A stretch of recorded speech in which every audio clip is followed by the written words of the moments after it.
presentación del número 62 de la revista El Moraima. Me gustaría, en primer lugar, presentar a mis compañeros de mesa, que como saben, Eduardo Briones, director del Instituto, y Ángel Sáez, director de la revista El Moraima, quien también aprovecho para felicitar porque ayer fue abordado. Para que vean la importancia de la revista El Moraima, que se ha venido desde el hospital a presentándose, que es uno de los puntos fuertes del Instituto y, por supuesto, de todos los integrantes de la quinta sección. Como digo, el número 62 de la revista El Moraima, Pablo, vicepresidente de Cultura de la Mancomunidad, coordinadora de la Administración General del Estado y distintos presidentes y miembros del Instituto. Como decíamos, hoy presentamos el número 62 de la revista El Moraima, un referente del Instituto de Estudios Campos Gibraltareños desde su primera edición en 1988.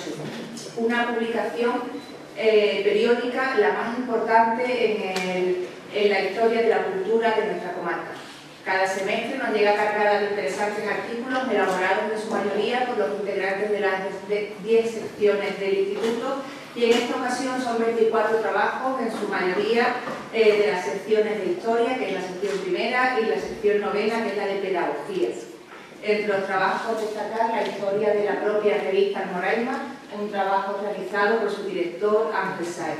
Me gustaría, antes de pasarle la palabra para que les informen sobre su contenido, agradecerle, creo que nos hemos visto después de la jornada de Historia en Gibraltar, felicitar al Instituto por la celebración de esas interesantes jornadas en Gibraltar, además no solo por el contenido, sino por el hecho de regresar a Gibraltar, miembro de este instituto, después de bastantes años. Lo dije allí en la inauguración y lo repito aquí ante todos ustedes, que ojalá las próximas jornadas que se celebren en Gibraltar no tengan tantos años entre los años de celebración, ¿no? Que sea algo más repetido y se normalice esa relación que deberíamos tener pues, con la normalidad de nuestro día a día.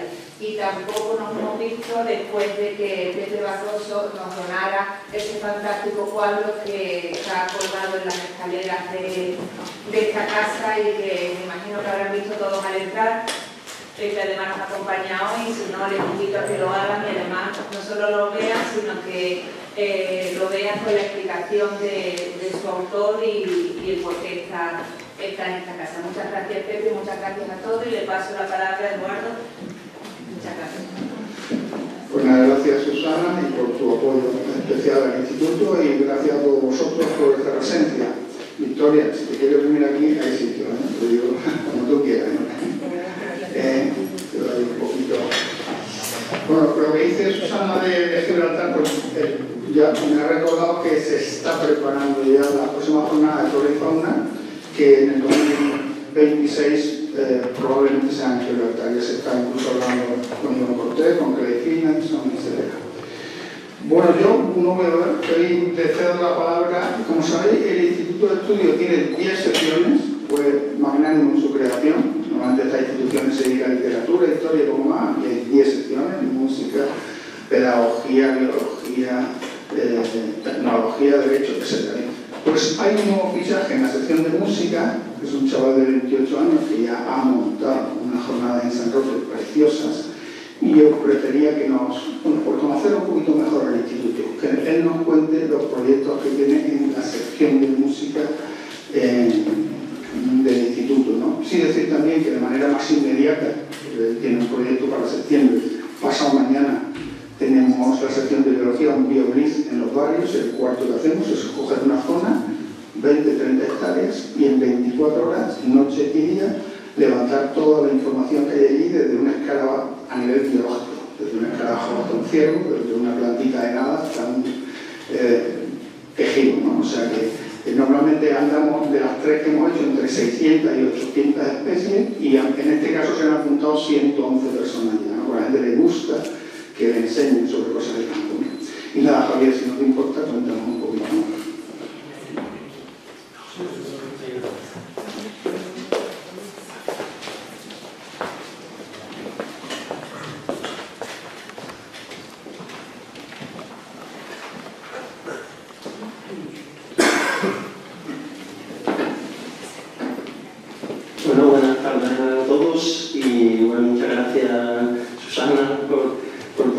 que nos presta el SAEF y a Eduardo Briones por, bueno, hacer esta breve introducción que voy a hacer a lo que estamos haciendo novedosamente en la sección de música, ¿no?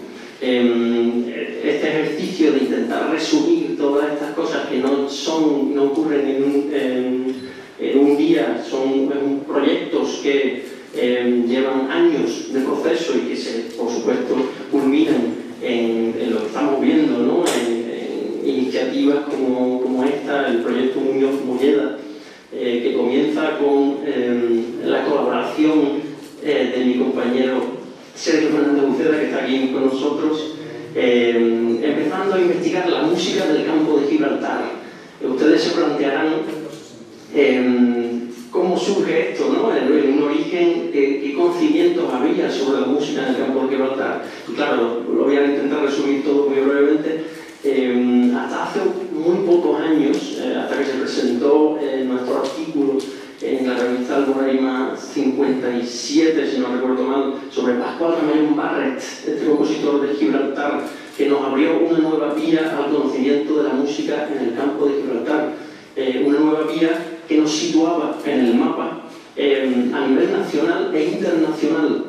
Entonces, claro, una vez abierta esta vía hacia este nuevo conocimiento totalmente hasta ese punto desconocido, nos plantean nuevas posibilidades. Y por esto, a raíz de estas investigaciones que estuvimos intentando y que pronto se intentarán publicar en una monografía, surge esta conexión directa entre Gibraltar, su teatro y este señor que ven ustedes aquí en pantalla, que fue José Muñoz Molleda. José Muñoz Molleda fue un compositor de una relevancia total en el panorama musical español e internacional, y que nosotros vamos a tratar de revivir en este proyecto Muñoz Molleda. Para que se hagan una idea, la música, como bien saben, es algo totalmente inmaterial en el sentido corpóreo de la palabra, pero claro, si no hay músicos que la pongan en acto, no ocurre, no se conoce y no se da a conocer. Entonces, claro, lo que pasaba con la música de Muñoz Molleda era que esta música no se podía encontrar en ningún sitio. ¿Y qué ocurría? Pues que todos estos musicólogos a nivel nacional, intérpretes, expertos de la música, historiadores de la música, no podían acceder a esta música. Y todo, a una gran mayoría les interesaba.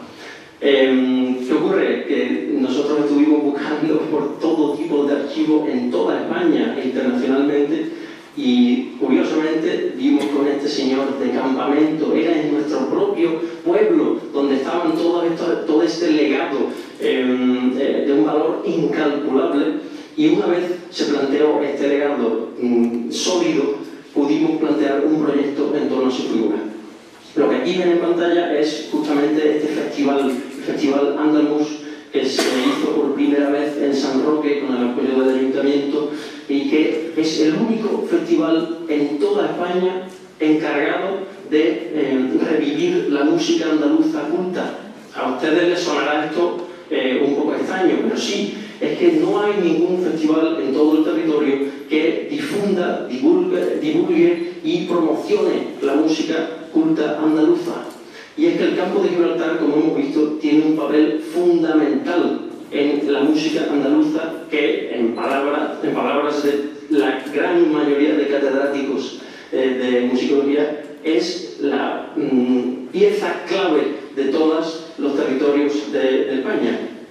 Entonces, aquí ven imágenes de esto, de lo que fue esta jornada, en la que vinieron jóvenes de todos los conservatorios superiores de Andalucía, porque sí, no solamente tratábamos de difundir esta música andaluza, sino que tratábamos de promocionar a los jóvenes músicos de Andalucía, todos estos que se están formando en conservatorios superiores y que no tienen esa capacidad de dar un concierto real. Y nosotros ofrecíamos esta oportunidad, y yo fui el primero que quedé sorprendido cuando vi que había muchísimas inscripciones de grupos de jóvenes ya profesionales que querían tocar. Aquí pueden ver imágenes, ¿no?, de grupos que hicieron conciertos en en torno al patrimonio musical de Andalucía, que esto ya es rizar el rizo, pero lo conseguimos.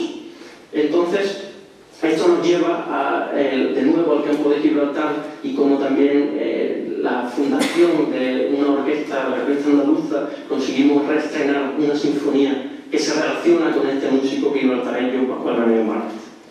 Este fue también un concierto que dimos este pasado diciembre, el concierto de Navidad, una tradición que nos gustaría que perdurara y intentar promocionar no solo estas músicas andaluzas, sino también un poco crear estas tradiciones que por mera casualidad o por mera, pues sí, por los procesos de la vida, pues no se han producido. Entonces, pues este concierto de Navidad yo creo que fue muy entrañable. Esto fue el 23 de diciembre y yo creo que lo pasamos muy bien, ¿verdad? Voy a ser muy breve, pero creo que es muy importante mencionar la relevancia de José Muñoz Molleda y su relación con nuestros dos estandartes en el arte en el campo de Gibraltar. Aquí pueden ver, curiosamente, a Muñoz Molleda, aquí se lo señalo con esta Muñoz Molleda, aquí está Trino Cruz, a esta izquierda, aquí está José Cruz Herrera y aquí está mi abuelo Cristóbal. Como bisnieto de Cruz Herrera, es realmente increíble poder realizar un proyecto que revive la música de un amigo personal, músico de una relevancia como fue José Muñoz Molleda, pero amigo del pintor. Y es que, curiosamente, José Muñoz Molleda pintó en sus inicios, como ya les mostraremos en el futuro. Tienen que estar muy pendientes a lo que vamos a estar haciendo con el proyecto Muñoz Molleda, porque se van a enterar de todas estas cosas. El proyecto Muñoz Molleda básicamente se dedica principalmente a grabar la música de José Muñoz Molleda, que, como hemos dicho, no se podía encontrar en ningún sitio. Y esto es primordial, porque mi bisabuelo tiene un museo, pero claro, la música necesita otro tipo, como hemos hablado de esta cualidad de la música, necesita de otro tipo de espacio. Los CDs, en este caso, son el medio, yo creo, ideal, ¿no?, para esto. Vamos a dedicarnos a grabar, en principio, 3 CDs que componen la música integral de cámara, de música de cámara de José Muñoz Molleda. Obras inéditas, desconocidas, con un valor incalculable para la zona y para todo el territorio nacional. Se los puedo asegurar que cuando salgan algunas de estas obras, de las cuales tenemos copias que son únicas, es muy probable porque haya muchas búsquedas en la página web del Instituto de Estudios Gibraltareños. Vamos a publicar una gran cantidad de todas estas obras que solo están manuscritas. Vamos a hacer un documental sobre la vida de José Muñoz Molleda, y es que recuerden, por favor, que estamos en el 120 aniversario, este año 2025, del nacimiento de este compositor. Y es por esto que ya concluyo. El Festival Andaluz 2025 no podría estar hecho de otra manera que no fuera dedicado a la figura de José Muñoz Molleda. Entonces, pues esto es lo que viene pronto, en septiembre. Espero verles a todos por allí y bueno, ya concluyo con esto.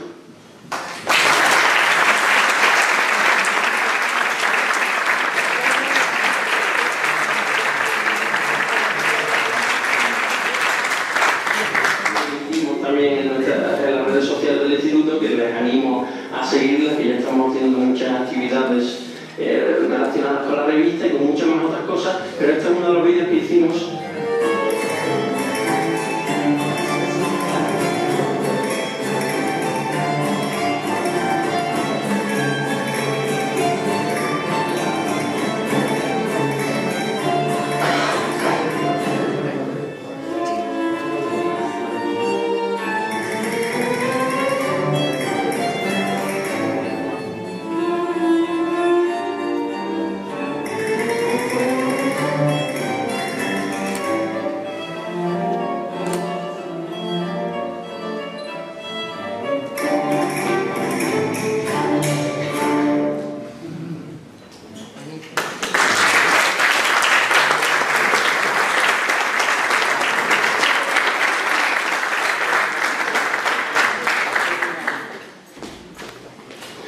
gracias por tus amables palabras. Efectivamente venimos de acunar a Sofía en el hospital, 3 kilos, sonriente.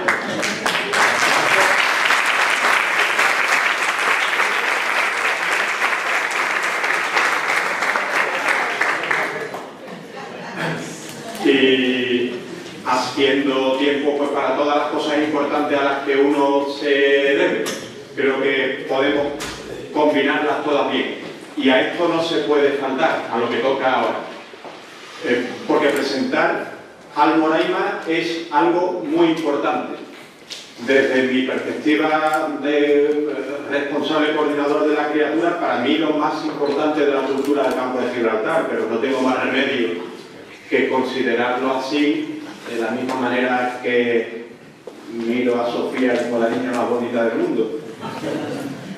Sin embargo, este tema del que yo les hablo ahora tiene un componente enormemente objetivo.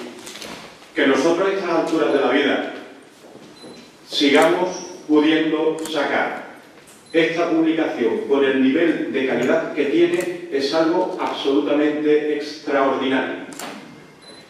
Yo esto ya lo sabía, nosotros lo sabíamos, porque lo hacemos, porque lo disfrutamos,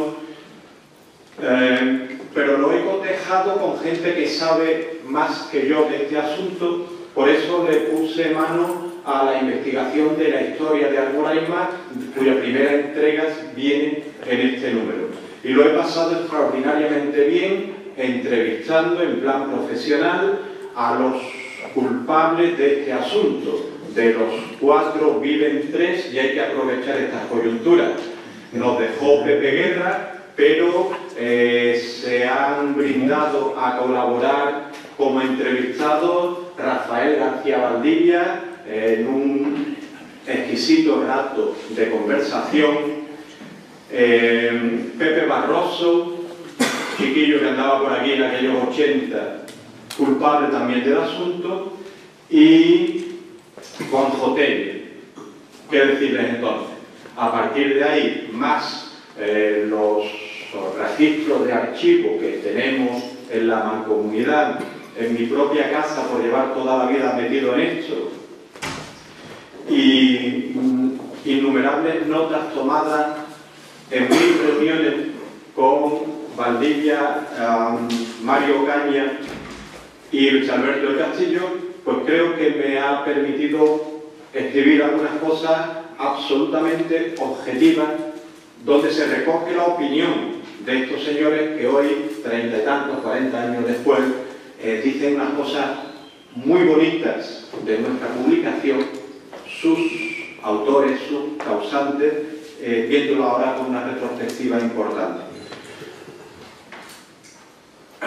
Nosotros hacemos Almoraima fundamentalmente a base de las aportaciones que se realizan por parte de los investigadores de la comarca y de fuera de la comarca, algunos de los cuales vienen aquí expresamente. Tengo un amigo por ahí que llegó ayer de Madrid a compartir con nosotros. Otro amigo que viene allí de la provincia de Málaga expresamente a esto, otro de la Costa del Sol. Esto es lo normal. Nosotros recogemos las aportaciones fundamentalmente de esas jornadas que siguen absolutamente vivas, que siguen con unas dinámicas espectaculares. Lo que vivimos hace unas pocas semanas en Gibraltar resultó de un nivel impresionante, tanto que ahí tenemos a Tito Benadi, que el tío se ha animado porque como le dedicamos la jornada y la llevamos a su casa, pues dice que no hace falta que nosotros le llevemos las cosas allí, que el tío viene aquí. Ahí está, 90 y tantos años y tan fresco como siempre. 95, bueno, ahí...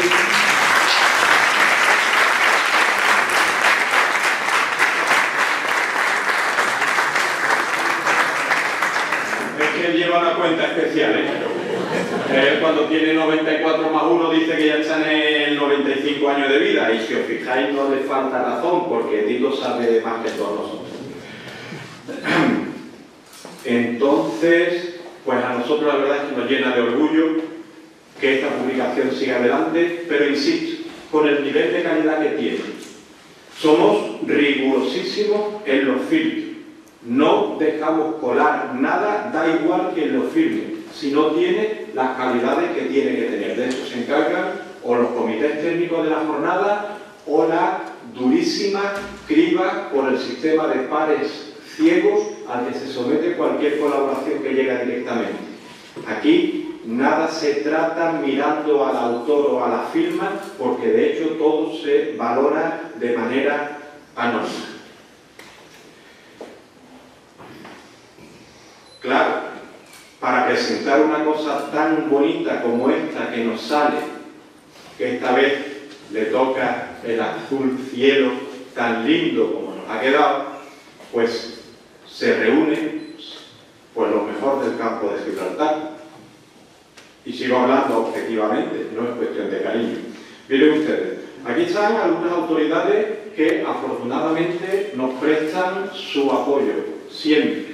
Y a los que normalmente le damos las gracias y le decimos, pero nos parece poco, nos hace falta esto, tenemos que hablar, presidenta, vice, Eduardo lo sabe, os vamos a seguir pidiendo, pues porque nosotros cumplimos muy bien nuestro compromiso y rentabilizamos muy bien la inversión que se hace de los fondos públicos que vosotros aportáis y nos prestáis. Y cuando miras por ahí, lo principal está, hay un montón de autores de Almoraima por ahí sentados. No todos, pero sí muchos. Y algunos de ellos desde hace tantísimos años. O sea, cuando veo por ahí a mis amigos y digo Antonio Torremocha, o veo a Manolo Álvarez, por decirlo de los jovencitos, y el otro montón que hay por ahí, pues dices, es que son muy pesados, no se cansan. El Mario Caña el otro día me dijo los años que tenía, que es totalmente mentira, es imposible, porque los años que me ha dicho. O nuestros poetas, nuestros literatos permanentes, que siempre les pido colaboraciones, me mandan de otra gente, pero si la otra gente falla, siempre está Juan Emilio y su gente cercana para echar una mano y para completar.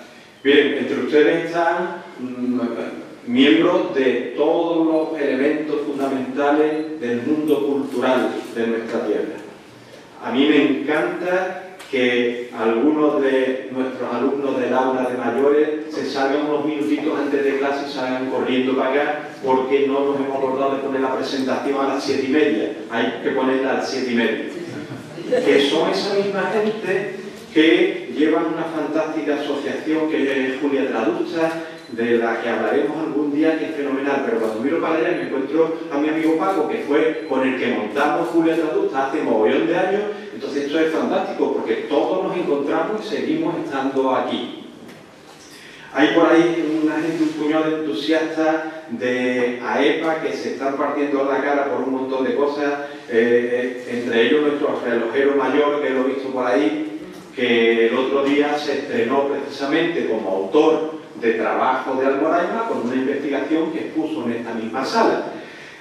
Lo que Nuria, su secretaria, ha sufrido para que aquello tuviera forma y pasara los filtros, no se imaginan ustedes. Y es porque esto concita la presencia de gente muy importante. Yo siempre que miro para allá y me encuentro a un puñado de mis antiguos profesores de la UNED, y ahí siguen estando porque además son miembros de nuestras secciones, miembros activos, nada de relleno. Aquí mismo en este número van artículos de algunos de ellos. Cuando veo por ahí al montón de fundadores del instituto que siguen al pie del cañón, como si esto fuese lo más normal del mundo, y la presidenta lo decía hace un rato, está hablando de los años 80. Y ahí estamos. Ahí anda el mariscal, por ahí está nuestro amigo el Barba, que es muy importante. Y claro, y gente joven. El personaje este de la música, Escalones, se nos puso al lado, Enunciada por allí, unos cuantos los que estamos engañando, poniéndole miguitas de no sé qué y están viniendo a ver. Y usted allá al fondo está sentado un equipo de formadores del método ABN de ámbito nacional, pero ustedes son maestros aquí en el campo de Gibraltar y son colaboradores, trabajadores de los que aportan a Almoraima. y ahí han venido a echarnos una mano. Veo por ahí a unos cuantos miembros del equipo de investigación que montamos hace unos años de la muralla del Estrecho, que han estado haciendo un trabajo espectacular, callado y demás, y ahí están los resultados. 2 libros que hemos publicado con un nivel documental absolutamente moderno. Veo por ahí un montón de consejeros de número del instituto que son pues, la gente especialmente importante porque eligen al director del instituto, a los presidentes de las secciones, y entre esos presidentes de las secciones estáis algunos de los culpables de que Almoraima siga viva, porque tiene material. El Pardo ha montado unas jornadas fenomenales en Gibraltar, súper currado, gracias a la ayuda de Jesús, que siempre está, de Eduardo, muy implicado. Está por ahí Palma, que monta unas jornadas transdisciplinares, que ese es un pelotazo, un lío que monta aquí, vienen un montón de chavalines.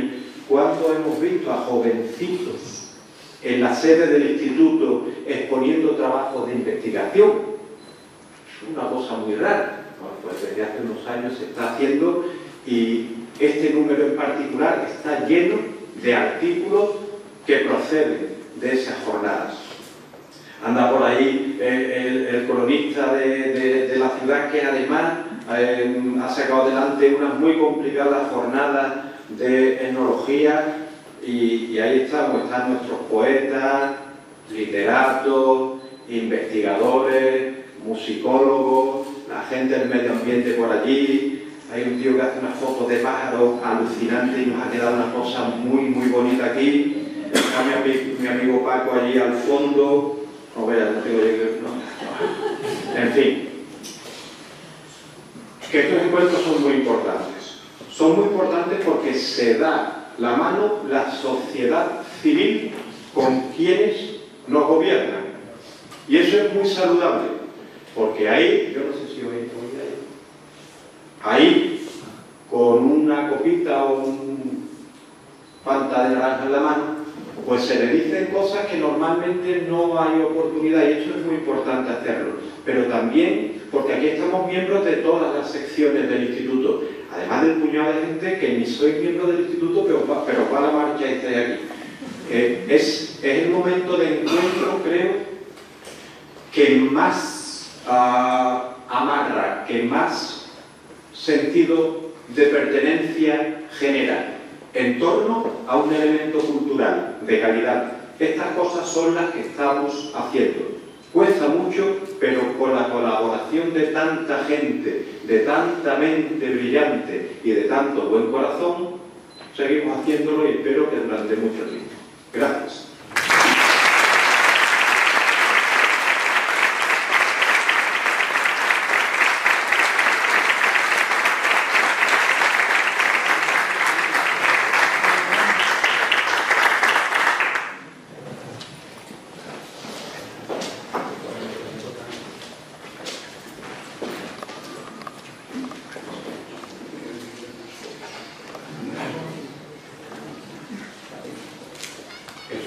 Estará por ahí para decirnos dónde están las fotos.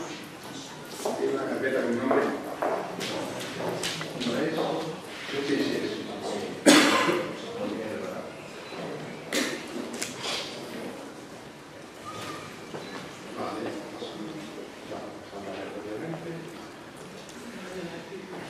Bueno, señora presidenta, vicepresidente del Instituto, coordinador de la revista Almoraima. Bueno, voy a tratar de resumir, como me han pedido, de una manera breve, el contenido de un artículo de esta maravillosa revista, de la que orgullosos nos sentimos todos los gibraltareños, que dentro de un momento pues tendremos, ¿no?, por fin las manifestaciones de la Torre. Pues, bueno, en 1379 los ingenieros del rey Nazarí de Granada, Mohamed V, se dedican minuciosamente a destruir la ciudad de Algeciras, a incendiarla antes de abandonarla definitivamente. Habían estado 6 siglos aquí, en Al-Jazira al-Hadra, y tendría que pasar otros 6 siglos hasta que esta ciudad volviese a contar con una comunidad islámica organizada. Hoy son más de 9.000 los ciudadanos que profesan la religión islámica en Algeciras. Dentro de muy pocos años, una comunidad creciente, supondrán el 10% de la población total de Algeciras, el doble de la proporción de musulmanes con respecto a la población general que hay en el conjunto de toda España. Este trabajo, la Algeciras de Alá, que es como se llama de una manera un tanto amarillista, pretende ser un estudio dirigido a los miembros de los ciudadanos, a los que formamos parte de la ciudad anfitriona, a los netamente algecireños que observan perplejos cómo la ciudad se va llenando de unos nuevos ciudadanos que hablan un idioma diferente, se comunican entre ellos en un idioma diferente que no entendemos normalmente, que es el Darija, que es la lengua que se habla en la mitad norte de Marruecos, en Argelia, en Túnez, en buena parte de Ceuta, en otros muchos lugares, ¿no?, del norte de África, que visten de una manera distinta también, que tienen una dieta diferente, que les lleva a tener sus propios establecimientos, sus propios establecimientos de alimentación, sus propios restaurantes que exigen esa dieta, porque así se lo garantiza la ley 26/92, por la que se aprueban los acuerdos de cooperación de la Comisión Islámica de España y el Estado español. Lo exigen, como digo, en los comedores de los colegios a los que acuden sus hijos, en los hospitales, en las prisiones y en los cuarteles. Así se lo permite la ley, y que además dentro de muy poco pues también procederán a enterrar a sus difuntos en el cementerio municipal de Algeciras.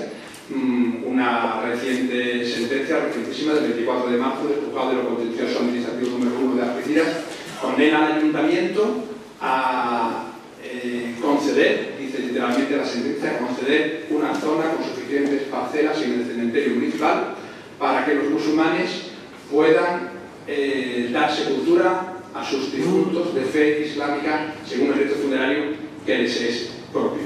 Esto, bueno, todavía tendrá que desarrollarse. El ayuntamiento ha solicitado una aclaración a la jueza que firma la sentencia, pero es ya evidentemente una realidad. Con este artículo pretendo arrojar un poco de luz sobre las mezquitas que hay en Algeciras, sobre esos templos implantados, muchos de ellos en locales comerciales, antiguos locales comerciales, en garajes, donde los musulmanes pues, se postran a rezar 5 veces al día. Los viernes hay un imán que predica. Intento explicar quiénes son los imames que predican en Algeciras, que predican los viernes en su sermón semanal, en su khutba, quién les financia, quiénes son los líderes de estas comunidades, cómo se agrupan estas comunidades entre sí, cómo están federadas, etcétera, etcétera. Muy bien, no me acuerdo cómo. Y cómo están, y cómo se federan también, ¿no?, en esas todas instituciones nacionales o supranacionales.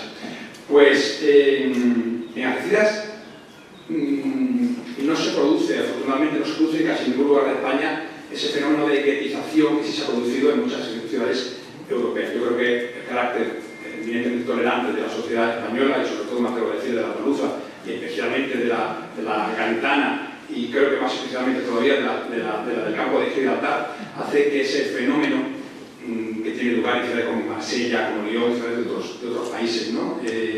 Bruselas, París, en el que ya hay barrios de los que se denominan no-go, en los que no entran los camiones a recoger la basura, en los que no entran los taxis, en los que no entran los servicios de emergencia, ni siquiera en muchos casos la policía, zonas urbanas sensibles, lo llaman los franceses, no ZUS, por ese acrónimo.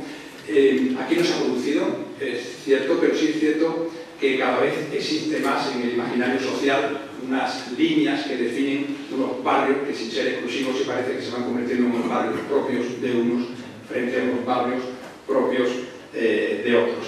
La plena integración es tremendamente compleja, sobre todo cuando, estos son datos oficiales y muy recientes, el 87% de los jóvenes musulmanes de España declara encontrar una dificultad especial para alquilar una vivienda por su condición de marroquí. El 95% de los musulmanes que hay en Algeciras son marroquíes, hay una pequeña minoría de pakistaníes, senegaleses y de otras nacionalidades, y un 83% además dice que encuentra especial dificultad para encontrar trabajo, también por su condición de musulmán. Esto se averigua y hay muchos estudios que lo demuestran cada vez que dan su nombre y en ese momento pues, el anfitrión o el empleado encuentra que ya ese puesto de trabajo le comunica que ya está ocupado o que el piso ya tiene un inquilino. Ese desencuentro que se produce entre estas dos comunidades no tiene en ningún caso un elemento religioso, es decir, no es el factor teológico ni muchísimo menos el que genera estas tensiones entre la comunidad islámica y la comunidad no islámica, la comunidad anfitriona. Yo me atrevería a decir que es precisamente unas discusiones, no de carácter teológico, no digo que ninguno de los que estamos aquí hemos presenciado nunca una discusión entre un musulmán con un musulmán sobre si Dios es uno o es uno y trino, o si hay que rezar eliminando la Meca, o se le reza postrado, de rodillas, o ante una figura, o ante un sagrario, etc. No existe ningún problema religioso entre las dos comunidades. Hay problema, y en eso intento ahondar un poco en el artículo, hay un problema de carácter ideológico en el sentido amplio del término. Yo repito lo que dice un filósofo al que sigo, que recomiendo nuevamente, que es Marcus Gabriel, filósofo alemán muy de moda porque, entre otras cosas, habla muy bien español y participa en muchas tertulias radiofónicas y televisivas, que habla de que el problema se encuentra entre el dogmatismo de una comunidad y el libre pensamiento de la otra.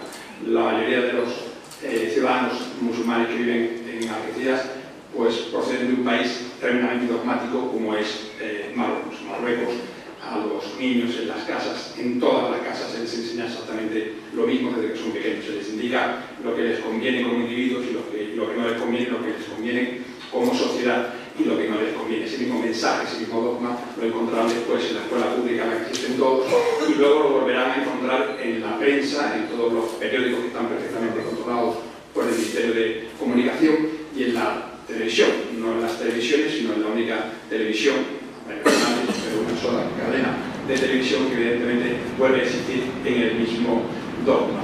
Hay un compañero experto en Islam que realizó una encuesta muy recientemente que me parece muy reveladora, y es que él le hace la siguiente pregunta a muchos musulmanes, una buena muestra de musulmanes. Le pregunta qué les parece el artículo 222 del Código Penal marroquí, que establece una cadena de prisión, una condena de prisión de 6 meses reales de cárcel para el que incumpla el ayuno del Ramadán, para el que sea sorprendido en público comiendo, bebiendo o fumando durante el mes de Ramadán. Si lo que contestan son los que llegaron a España cuando tenían 20 años o más, es decir, aquellos que se formaron plenamente en la sociedad dogmática marroquí, la respuesta es que les parece muy bien, es decir, que es normal, que es una provocación comer en la calle, que si el Islam pues tenemos que ayudar a ayunar todos, que el Islam es muy importante, que Marruecos es un país islámico, etcétera, etcétera.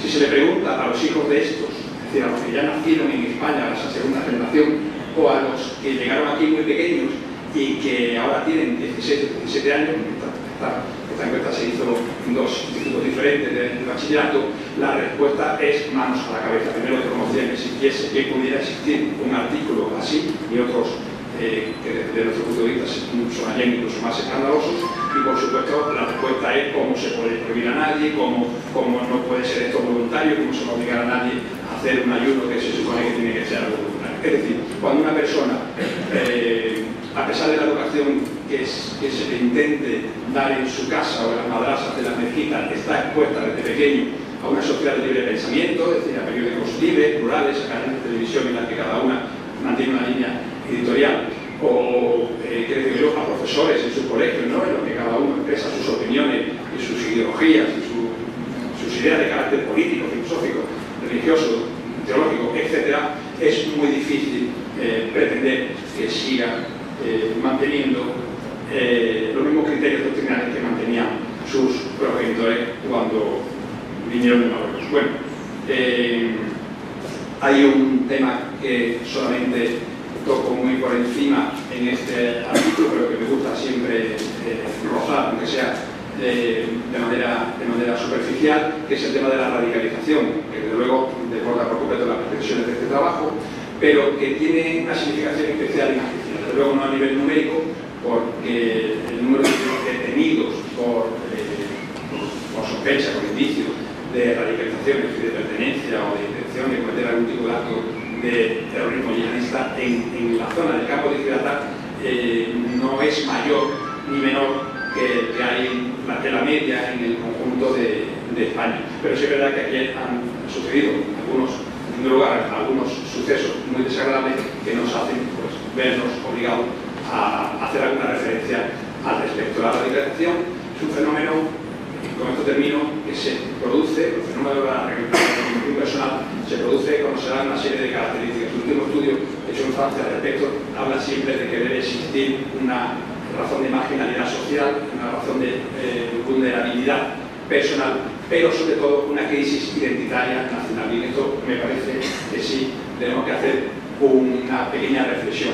Cuando un joven adolescente llega a una cierta edad aquí en Algeciras, o en cualquier otro lugar de España, porque nosotros no estamos entrando en esta ciudad, sucede que cada vez se encuentra más desvinculado del país de procedencia de sus padres y de su propio país. Es decir, cada vez que tiene que volver a su casa por vacaciones, obligado ya a partir de los 14, 15, 16 años, que no quiere ir en verano a pasar allí en las vacaciones con su familia, se encuentra que cada vez son más distintos de sus primos, sus amigos antiguos de Marruecos. Es decir, cada vez se encuentra porque la prima aquella, que ahora tiene 16 años, pues, disfruta pintándose de henna las manos y bailando en una boda en la que solo van mujeres, y que lo que está pensando es en aprender a cocinar porque se va a casar dentro de poco con un primo al que todavía no conoce, pero quiere ser ella muy buena cosa. Y cuando sucede, pues eso, se producen estas situaciones, que evidentemente estoy exagerando, pues se produce una desvinculación con el país de origen. Pero cuando a su vez nos encontramos con que tampoco es posible la integración con el país de acogida, por estos porcentajes que citaba antes de la dificultad para encontrar un trabajo, o para alquilar una vivienda, o para establecer una relación afectiva con una persona de una confesión religiosa distinta, con un infiel, que han prohibido a los musulmanes, sobre todo a las musulmanas, ¿no? Establecer una relación afectiva con una persona que no sea de fe musulmana, nos encontramos con que esa persona empieza a aparecer una crisis de identidad peligrosa que aprovechan los reclutadores, presenciales como virtuales, para convencerles de que su verdadera nacionalidad es ese constructo creado que es el Islam como nación. Y el Islam como nación es que ellos verdaderamente pertenecen, y es un Islam además que se encuentra amenazado, que se encuentra en peligro, atacado. Esto se acompaña, un tema muy complejo, pero nos acompaña casi siempre de unas narrativas y unas imágenes muy cruentas de los musulmanes en todo el mundo, pues en el interior de China, los uigures, los musulmanes de Myanmar, los de Palestina, los de Gaza, etc., pues están siendo expulsados de sus casas, están siendo atacados, las mujeres están siendo violadas, los niños están siendo masacrados, etcétera, etcétera. Y él debe, por tanto, incorporarse a la lucha en defensa de Irán. Es decir, Algeciras no ha sido, que todos lo sabemos por desgracia, por los sucesos que han tenido lugar en Algeciras, a través de los medios de comunicación hemos podido conocer muy bien que no es ajena a este fenómeno de la radicalización, que luego no tiene nada que ver con el grueso de la comunidad islámica que vive hoy en Algeciras, y como digo, crece, pero que está formada en su inmensa mayoría por musulmanes que lo único que quieren es vivir felices, es decir, tener un medio de vida y vivir felices. Bueno, pues yo le agradezco las imágenes con las que Erasmus Fenoy ha empezado esta presentación, y espero que con la lectura de este trabajo disfruten al menos tanto como he disfrutado yo realizando. Muchísimas gracias.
principio, que no quiero molestar cuando esté en la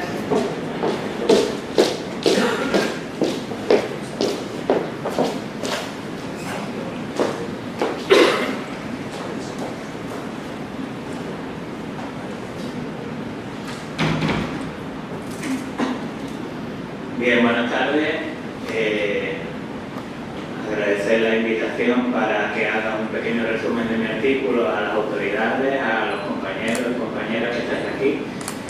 Y bueno, yo como investigador de este tema hace unos cuantos años me parece que es muy interesante lo que voy a intentar exponer, que son imágenes inéditas de la guerra civil en el campo de Gibraltar. Ha habido noticias en los últimos meses, llevamos trabajando bastante tiempo sobre esto, pero en los últimos meses ha habido noticias a nivel nacional de estos fondos que se están catalogando ahora y dándose a conocer. Y bueno, lo que voy a tratar es de contextualizar un poco este tipo de imágenes que nacen de la Hearst Metroton News, que era una compañía de noticiarios documentales de la época, lo que después conocemos aquí muy bien porque se utilizó en muchísimos países y aquí fue muy conocido el nodo. Los noticiarios documentales era la manera de dar a conocer a la opinión pública noticias del mundo de imágenes en movimiento, porque no existía la televisión todavía. Además, cuando empieza a llegar la televisión es cuando empieza a caer la importancia de estos noticiarios documentales.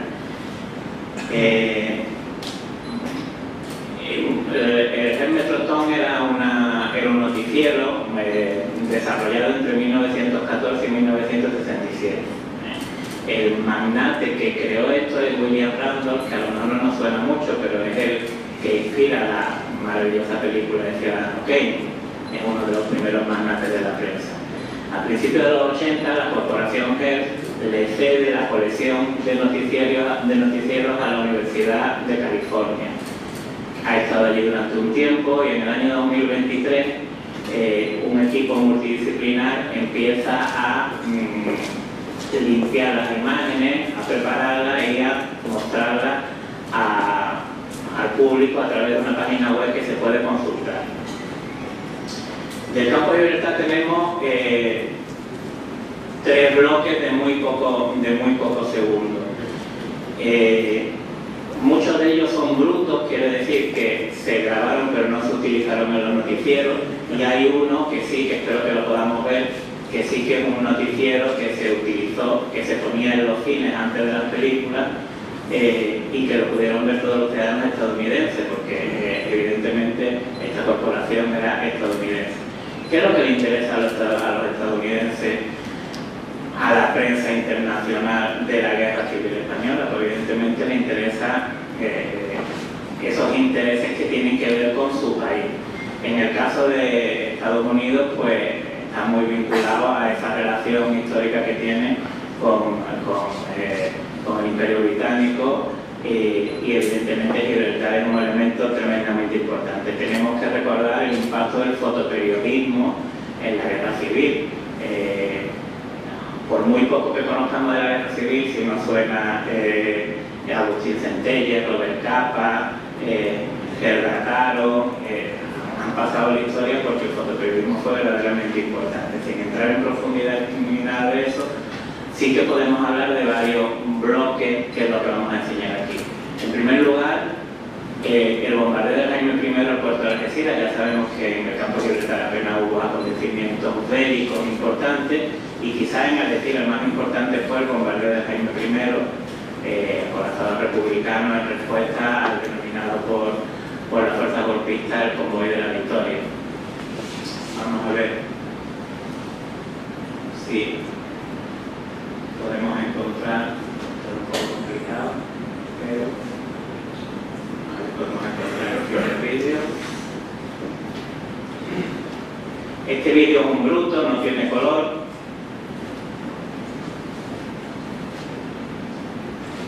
Y sería un bloque entero con algunas, estas son imágenes de Algeciras, como veis, así quedaría. Estos son los restos del bombardeo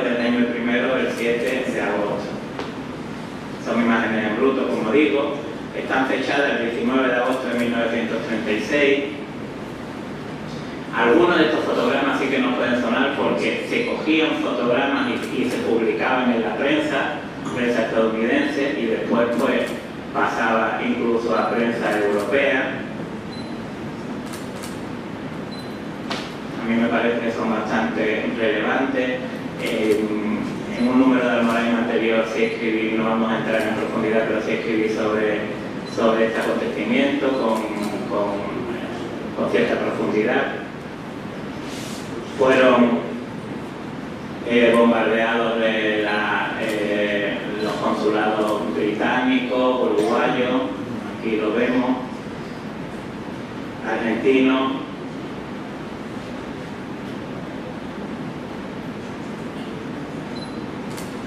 Los efectos de la bomba.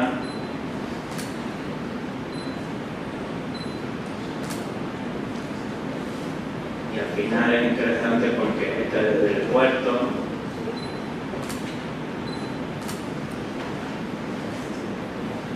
Suenan estas imágenes.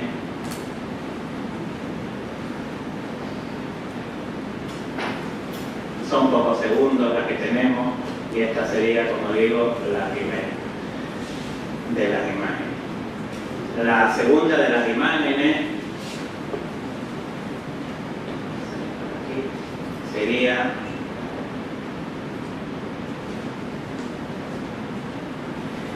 la verja de Gibraltar en agosto de 1936. También es un bruto, vamos a dejar la sonora para el final, esperemos verla.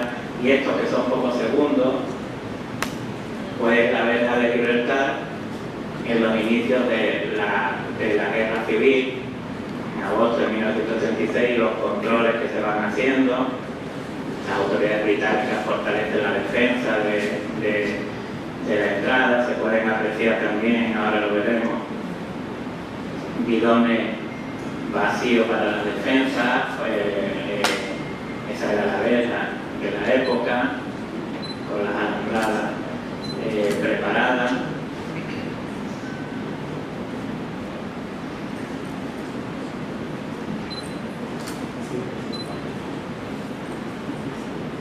Cada uno de estos, aquí tenemos los bidones, cada uno de estos vídeos tiene una ficha, una referencia cruzada con todos los fondos, con todas las imágenes descritas de lo que conllevaba. ¿De acuerdo? Bueno, pues este sería el siguiente. Y vamos a ver si podemos ver el otro. ¿Está Jesús por ahí? Me ha dicho dónde podría estar. En el enlace a vídeo. Vamos a ver si así podemos. El Instituto de Estudios, en su página web, un alarde tecnológico maravilloso, pues ha puesto los enlaces para que se puedan ver. Aquí lo tenemos, el primero que hemos visto, el segundo que hemos visto y este tercero, que lo vamos a ver para no fallar en el enlace original. Aquí es donde está la web, donde están todos los fondos. Yo creo que sí, vamos a conseguirlo.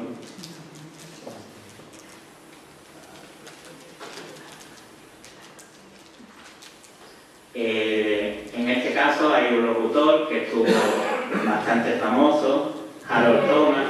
The church gives blessing in Pamplona Square, and rebel volunteers, women as well as men, enlisted in Spain's Civil War, which is already claimed thousands of lives, and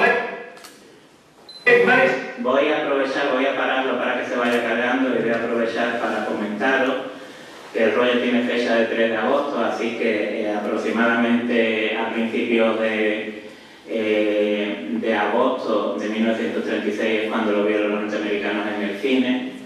Y es bastante interesante porque este sí que aparece en los cines, es el único que tenemos como noticiario, con el título "Toda España toma las armas en la guerra civil". El noticiario tenía un par de minutos, pero de lo que tiene relación con el campo de Gibraltar y 18 segundos. O sea que, pero bueno, por lo menos que lo veamos, está en el minuto 1 cuando lo vayamos viendo. Habla de distintos pasajes, sobre todo de el rescate de, lógicamente, intereses norteamericanos, de turistas norteamericanos que estaban por la zona y de turistas ingleses, y lo que se ve pues son algunos paisanos que estuvieron, vamos a ver al principio si es posible, que estuvieron en el campo de refugiados, que es de lo que aparece aquí en este vídeo. The church gives its blessing in Pamplona Square, and rebel volunteers, women as well as men, enlisted in Spain's civil war, which has already claimed thousands of lives and laid many cities in ruins.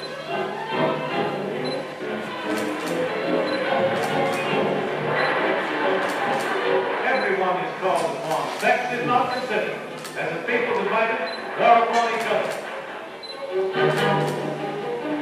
And on the border, priests, their churches sacked and burned, and student clerics seek refuge in France. The hatred engendered by the revolt spare none. In Tangier Harbor, warships of neutral nations keep watch. Nearby lie Spanish government submarines seized by their crews.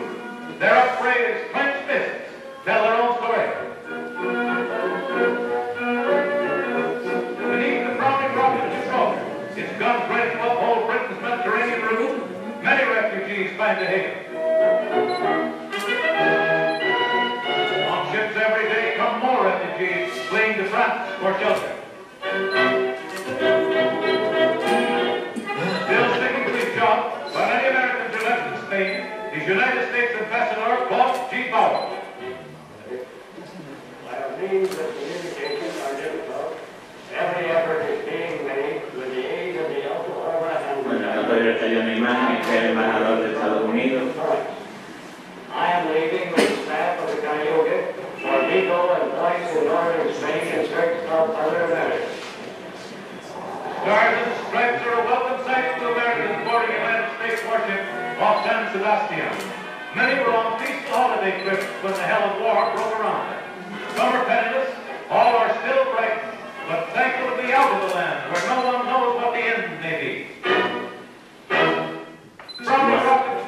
Bueno, ya para terminar, pongo de nuevo la del campo de Gibraltar, que veis ya sin voz, para terminar decir que desde el año 2023 la Universidad de California, a través de un instituto, está recopilando y poniendo en archivo para todo el mundo, en la web que hemos visto, pues todos estos fondos, y que solamente ahora mismo hay un 15% de la colección, de casi 15.000 historias de noticiero que hay. Esperemos que tengamos suerte y haya alguna imagen más del campo de Gibraltar. Muchas gracias.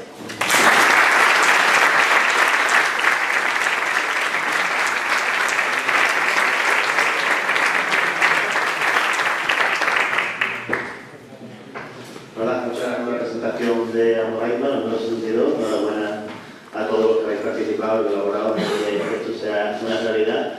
Y bueno, ya como habéis comentado antes, como ha dicho Ángel, ahora nos queda un ratito de charla ahí disfrutando de unas pantallas.